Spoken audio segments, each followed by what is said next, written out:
All right, I'm back here at one of my campsites, going to camp for tonight, and thought I would bring a report out here with me and share it with you guys before I start building a campfire and cooking supper. I've been roaming around in the woods seeing if there's any early morel mushrooms popping up, and they're not yet. It's been really dry, and they're just not popping up yet. It's March 29, 2025 right now. So anyway, I printed this off, thought y'all might like to hear it, and I'm going to share this report. And this report comes from Hughes County, which is where I'm at right now. I'm in southern Hughes County, and this report comes from farther north in Hughes County. And this report here comes from the early 1980s from, like I said, Northern Hughes County. And this involves a group of teenagers who were out on their property, or their family's property, roasting marshmallows around a campfire. And this was reported to me actually several years ago when I had a website called southernbigfoot.com. And I was looking through my archives the other day and found this and realized I have not shared this report yet. So anyway, this, like I said, reported to me years ago. And the lady who sent me the report at the time said that she and her boyfriend and another couple had driven out on her family's property one night to hang out around a campfire. And she said the area was heavily wooded. And for y'all not familiar with this part of the state, this part of Hughes County, the woods is just like this here, mostly hardwoods, oak and such, and a lot of cedars and stuff. So it looked very much like where I'm at right now. She said it's a heavily wooded area and had a small road cut through the trees, again, much like where I'm at here. And she said it was dark when they arrived at the location of where they would build a campfire. And she said their boyfriends gathered firewood while she and her friend got lawn chairs and the ice chest out of the back of their truck. And I want to bring up right now that she made it a clear point at the time to let me know that the drinks in the ice chest were, quote, soda pop and not any alcohol, because she didn't want anybody just saying, well, they were just drunk, you know, when they encountered what they did that night. And she said this activity was something that she and her friends did on a fairly regular basis. She told me that they built a campfire, and roasting marshmallows with friends was just one of her fonder memories of growing up in the country. So anyway, they got there, and she said it didn't take very long for them to get a good-sized campfire going.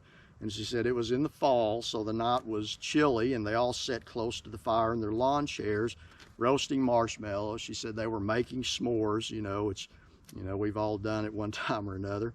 They were all laughing and talking when her friend's boyfriend held up his hand to get their attention. He was looking into the woods closer to the creek that ran just inside the tree line, and he said, "Did you guys hear that?"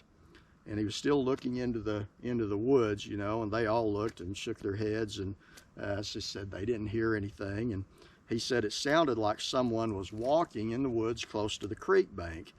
And they all sat quiet for a while and listened, staring into the darkness where he had pointed, where he heard the noises. And her boyfriend, the girls sent me the report, her boyfriend said something along the lines of their friend just imagining things, and they went back to talking and roasting their marshmallows.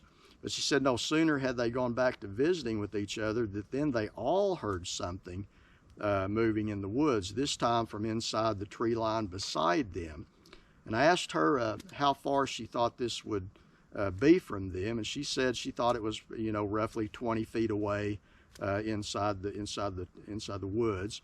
She said that it did sound at that time like someone had taken a few steps and just stopped. Their thought at this time was that either someone was out in the woods trespassing on her family's property, or perhaps it was a deer or some other animal. Bigfoot was not in the equation at this point. I asked her if they had any cows on that part of the property. That would have been one of the giveaways there, but she said that the cattle that they had were not on that part of their land. one of the boys actually yelled out a "who's there," just playing around, and no one answered, and the sound of movement was not repeated. They went back to talking at this point, still thinking it was probably just an animal going out about its business, you know. And after about an hour, they decided it's time to head back home. You know, they didn't want to get in trouble with their parents or anything. So they hadn't heard any other strange movement from the woods, and according to her, they didn't give it much thought by this time. They poured water on the fire to put it out and were loading their chairs and ice chest into the truck. And she said she was shining her flashlight at the back of the truck so her boyfriend could see to load the ice chest, and she saw a dark form not too far inside the tree line there. And this was on the other, she said this was on the other side of where her boyfriend was standing. Her friend and her boyfriend were still over at the campfire, she said, piddling around with the fire, making making sure it was out before they left. She stepped closer to her boyfriend, motioning for him to look into the woods where she saw the form, and she said, "Do you see that?" And at first he shook his head, not seeing what she was talking about. She took his hand and pulled him closer toward her and pointed toward that what she called a dark patch in the thick brush. "There, see it?" she said. As they were both looking at this dark form in the brush, she said it suddenly turned and walked away from them and went into the forest, giving them both a clear, if brief, view of it as it walked away. And I asked her to describe the creature. She said that it was bipedal, it was big, she said over 6 feet tall, she thought, and heavily built. She said it was covered completely in dark hair. She thought brown. She described it as dark brown hair, and that it walked upright like a person. She said it did not run away into the woods, it just walked away very quickly from them. And she said, "I don't remember it making noise at this time as it disappeared deeper into the forest." And then I asked her, I said, "Did you see its face at any time?" And she said, "No." She said, "When I first noticed it, it was mostly obscured by the brush." She said, "The only time we saw its head was when it was walking away." She said, "I never saw it look back at us. It just made its way away from them." And I asked her, "What were you and your boyfriend's reaction?" She said, "Really, it was shock, then fear." She said, "We yelled at our friends to get in the truck, said we're leaving." And her friends at this time had no idea what they were so scared about because they didn't see any of this. She said, "We drove out of there much faster than we should have, and we were filling them in on what we saw as we drove." And I asked, "Did they believe you?" And she said, "Not at first. They thought at first that we were just messing around with them, but they could see that we were pretty shook up by it."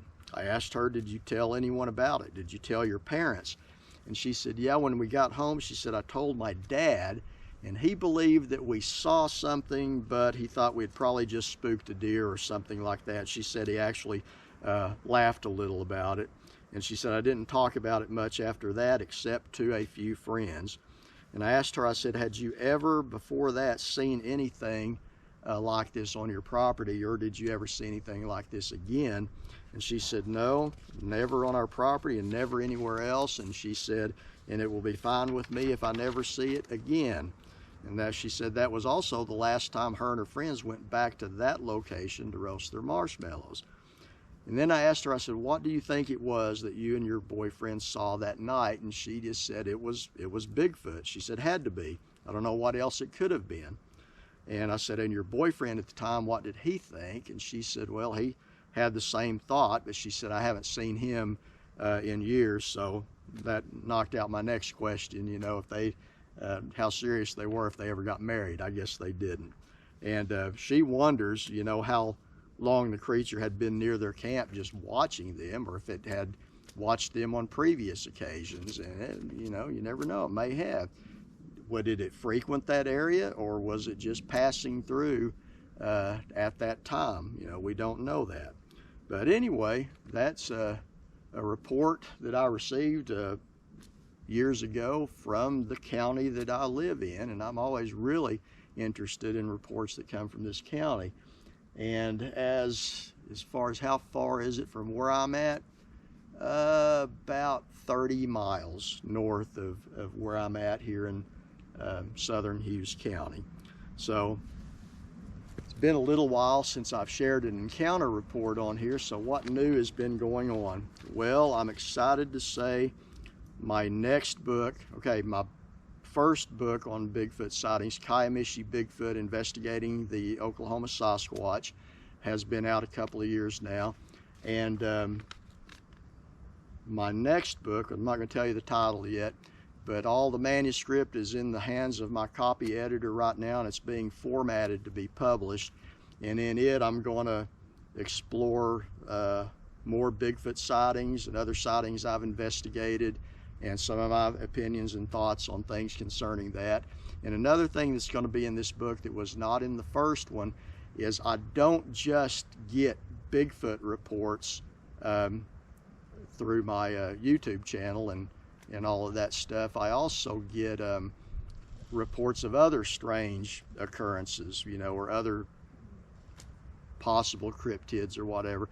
And I'm going to include some of those reports in this book as well, and hope you guys will enjoy that. And I will say this on the one about the other cryptids and stuff, I do put a pretty good disclaimer on some of those that these are not ones that I've actually investigated, but are reports that I nonetheless have received through the email.